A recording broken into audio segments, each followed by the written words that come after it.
चाहिए तो हर 9 महीना पर सोहर गवा दी अपना घर में।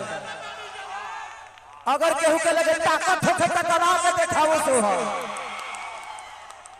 हम ऐसे ना बोली ले, उतना ताकत ना जे सोहर गवा दे।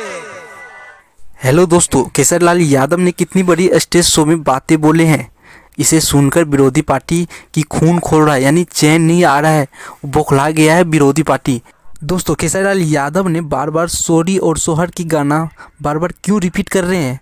एक्चुअली पवन सिंह ने एक स्टेज शो में कुछ दिन पहले केसरीलाल के बारे में कुछ ऐसा बोला था, वीडियो देखना।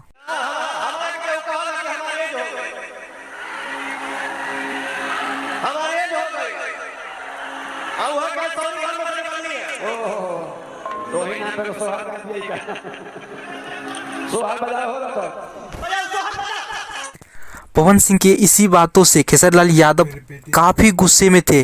साथ ही उसकी टीम और फैनों ने दंगे भी चालू कर दिया था बीच में। साथ ही केसरीलाल यादव ने एक स्टेज शो तलाश कर रहे थे बदले लेने का। जैसे ही एक स्टेज शो आया बॉक्सर में अखिलेश कश्यप की घर गिरिवास में, केसरीलाल यादव ने पवन सिंह को फिर से उंगली कर दिया है, यानी जहर उगलने वाली बातें जिससे आपको सुन करके रूंगटे खड़े हो जाएंगे। ऐसी इसे सुनकर पवन सिंह काफ़ी गुस्से में है। साथ ही दोस्तों, अगर आप भी पवन सिंह या केसरीलाल यादव को सच्चे दिल से चाहने वाले फैन हो तो इस वीडियो को लाइक एंड सब्सक्राइब जरूर कर लेना। साथ ही दोस्तों, आप कमेंट में अपनी राय जरूर बताना।